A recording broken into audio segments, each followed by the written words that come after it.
Hello, I'm Roberto Garcia. I'm a lab manager at the Analytical Instrumentation Facility at NC State University, part of the Research Triangle Nanotechnology Network. In this video, you will learn how to perform an energy dispersive X-ray spectroscopy experiment, or EDS experiment, on a sample. Make sure your sample is prepared appropriately on a compatible mount for your electron microscope. Today we're going to identify elements present in a piece of stainless steel. Our sample is mounted on a Hitachi screw mount using double-sided carbon tape. Using gloves to handle your sample, place the mount on the stage. It needs to be secured enough to make sure that the mount won't slip off the stage if we want to tilt the sample inside the chamber.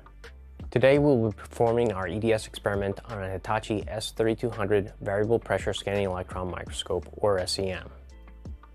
First, we vent the chamber so we can open it and put our sample inside. After the chamber has vented, the sample can be loaded. Place the sample securely onto the stage. Carefully slide the sample back into the chamber and pump it back under vacuum.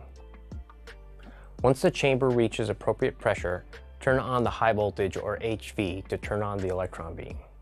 Adjust brightness and contrast until the sample is visible.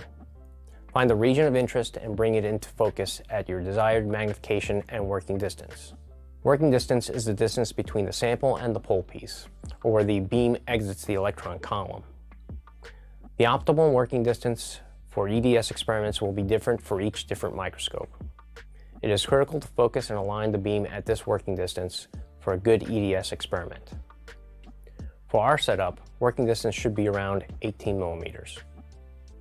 Now that we have our region of interest in focus at optimal working distance, we are ready to perform our EDS experiment.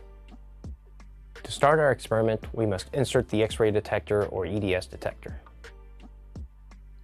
Detectors may be inserted manually or automatically through the EDS software. Once the detector is inserted, we open up the EDS analysis software. The one we use on this microscope is called Revolution. Now we begin our scan to collect signal from our region of interest. We can scan the entire region in view and get an idea of all elements present in our image. A spectrum begins to form. This is a live feed of the software counting X-rays at different energies. We can match these spectral fingerprints to a database to identify the elements present, and cycle through all elements on the periodic table. Once the bars line up with our peaks, we can be confident that the element is present. From these peaks, it looks like we have some nickel, iron, and chromium in our sample.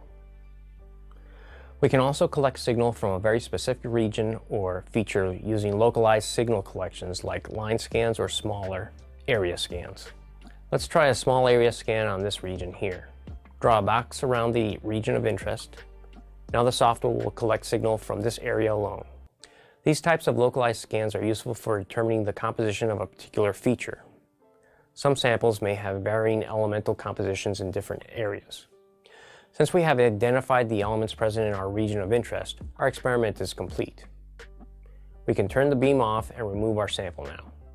Retract the EDS detector, vent the chamber, remove the sample from the chamber. Finally, close the chamber and pump back under vacuum. We are now done with our EDS experiment.